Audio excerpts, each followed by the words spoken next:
4 bloods went into the making of one country, and most people in Wales carry a mixture of all 4 without ever being told. Briton, Roman, Norman, English. 4 waves of people, 4 different languages, 4 different claims to the same mountains, and somewhere in that mixture, your own family took shape. The Britons were here first, and this matters more than people think. Before Rome, before England existed as an idea, the people of Wales were Celtic tribes, the Silures in the south, the Ordovices in the north and centre, the Disi Angli near the coast. These were not simple farmers waiting to be civilised. The Silures fought Rome for nearly 30 years, longer than almost any other tribe in Britain, refusing to surrender even after their war leader was captured and paraded through Rome itself in chains. If your family has deep roots in the valleys of South Wales, in Gwent, in the old hill forts still visible on ridgelines today, you are looking at descendants of people who made an empire bleed for every mile of ground. Here is a piece of context worth sitting with before we go further. Rome eventually won, but not the way it won everywhere else. In most of lowland Britain, Roman rule meant villas, roads, wine, a settled peace that lasted 300 years. In Wales, it meant forts, permanent military bases, watchtowers on hilltops, soldiers stationed for generations because the land was never fully pacified.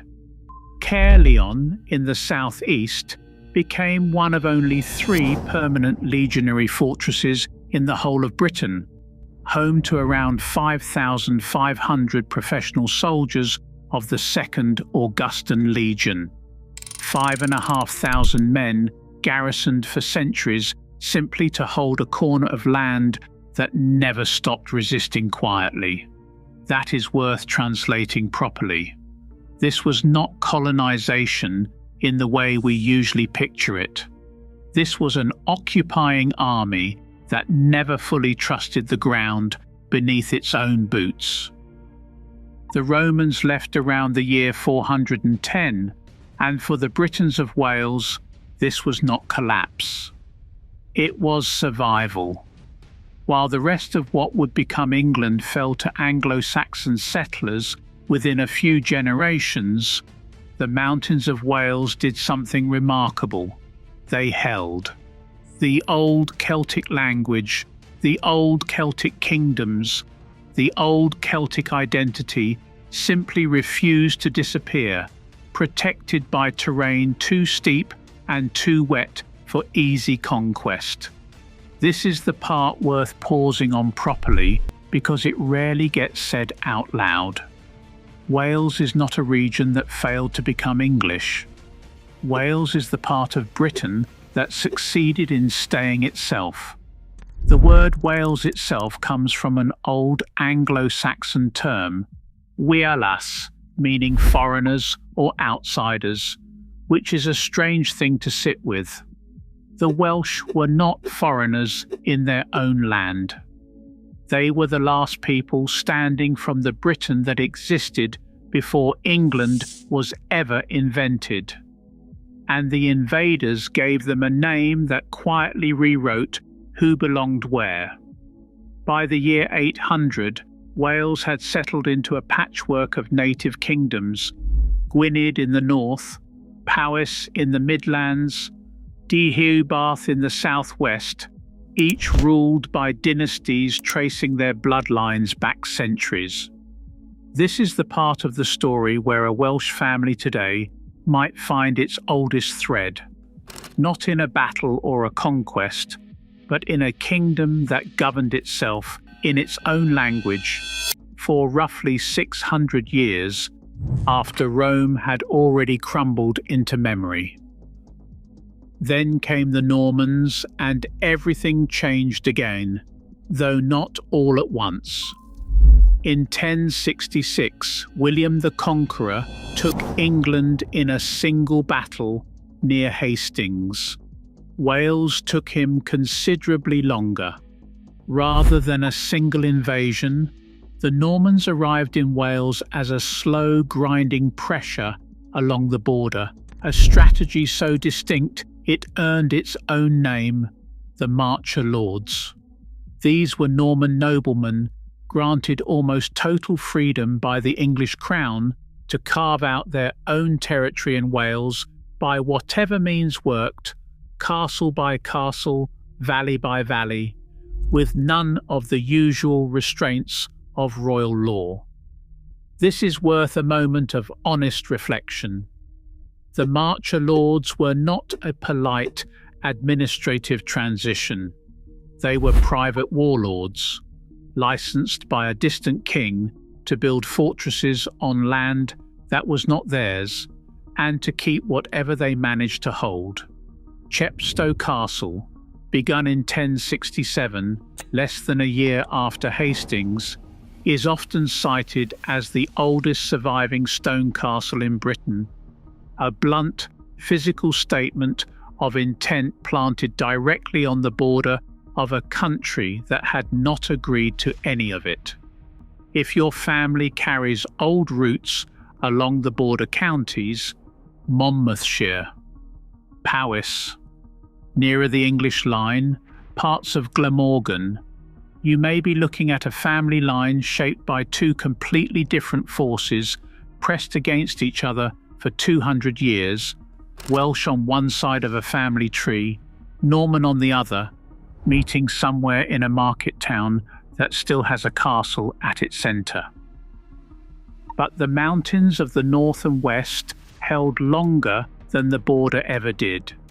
Gwynedd, in particular, remained under native Welsh princes for another 2 centuries, and one of them very nearly changed the shape of British history entirely. Llywelyn, Prince of Gwynedd, came closer than any other Welsh ruler to uniting the whole of Wales under a single native crown. In 1267, under King Henry III, he was formally recognised by the English crown as Prince of Wales, the only time in history a Welsh ruler held that title with the formal acknowledgement of an English king rather than in defiance of one. It did not last. When Edward I took the English throne, he moved against Llywelyn within a decade, and in 1277 forced a humiliating treaty on him that stripped away almost everything he had gained. Within 5 years, war broke out again, and in 1282, Llywelyn was killed in a skirmish near Builth Wells, in circumstances so unclear that historians still argue over exactly what happened on that riverbank.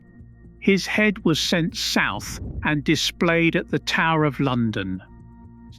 Sit with that for a second, because this is where the nostalgia has to make room for something harder. This is not a comfortable memory. It is not meant to be. Some of what shaped Wales was beautiful. The endurance, the language, the mountains that refused to fall. Some of it was brutal, and pretending otherwise would be its own kind of dishonesty. After Llywelyn's death, King Edward I moved to make certain native Welsh rule could never rise again, and he did it with stone. Between 1283 and the early 1290s, Edward built a ring of enormous castles around the coast of North Wales, Caernarfon, Conwy, Harlech, Beaumaris, each one a deliberate, oversized statement of permanent English dominance. Caernarfon Castle alone took 47 years to complete and consumed a staggering share of the entire English royal treasury during its construction, money and stone poured into the ground purely to make one point unmistakably clear, that this land now belonged to the English crown, permanently, visibly, for anyone who ever doubted it. This is where the fourth line enters properly. English settlers, English administrators, English merchants moved into the new walled towns built around these castles, towns where, for generations, native Welsh people were legally barred from living inside their own walls or trading within their own markets. If your family has roots in one of these old walled towns, in Caernarfon itself, in Conwy, you may be tracing a line back to the exact administrative machinery built specifically to hold Wales down. But Welsh resistance had one more chapter left in it, and it came almost 120 years after Llywelyn's head was sent to London. In 1400, a Welsh nobleman named Owain Glyndŵr rose in revolt against English rule, and for a decade he came astonishingly close to undoing everything Edward's castles had been built to prevent. Glyndŵr was not a desperate peasant with nothing to lose. He was educated, wealthy, trained in English law, a man who had every reason to simply accept his place in the world Edward had built. He chose otherwise. His forces took castle after castle across Wales, and by 1404 he controlled enough of the country to do something no Welshman had done in a century: summon a parliament of his own, held in the small town of Machynlleth, where he was proclaimed Prince of Wales by his own people rather than by any English king. For a few short years, an independent Wales existed again, with its own parliament, its own foreign alliances, its own claim to nationhood. It did not last. English resources eventually ground the revolt down, castle by castle, until by around 1415, Glyndŵr had vanished from the historical record entirely. No surrender, no capture. No grave was ever found, and to this day, nobody knows exactly where or when he died.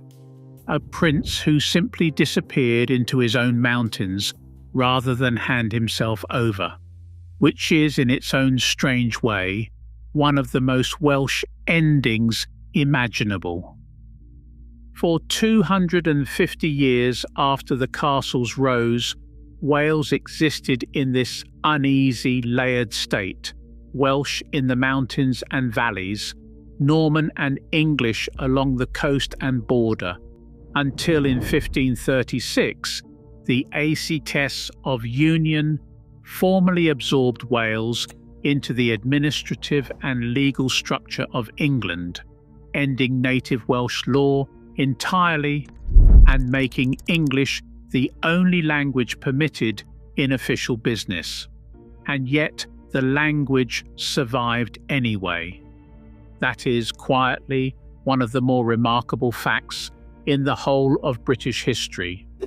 Despite 300 years of legal suppression, the Welsh language did not die, and today it remains one of the oldest living languages in Europe, still spoken in daily life in parts of Gwynedd and Ceredigion by people whose ancestors were speaking some earlier form of that same language while Rome still ruled the valley below their village.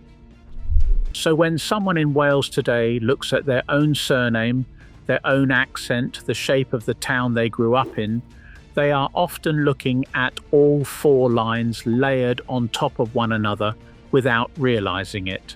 A Welsh Christian name passed down through 15 generations, a Norman-founded market town built around a castle, an English administrative border drawn in 1536, that still decides which council collects the bin tax. And underneath all of it, older than any of the rest, a Celtic tribal identity that refused to be erased by an empire, refused to be erased by warlords, refused to be erased by castles built specifically to break it, and refused to be erased even by its own last prince, vanishing without a grave. Officially, this is a story about conquest, one force after another, Briton, Roman, Norman, English, each one absorbed into the next. But look more closely at the mountains that never fully bent, the language that never fully died, the border towns still arguing quietly about identity 600 years later, and the truth feels less like a straight line of conquest and more like four rivers that never fully merged, still running side by side under the same green hills. Briton, Roman, Norman, or English? Which one runs through you? Tell me in the comments with your surname if you know it.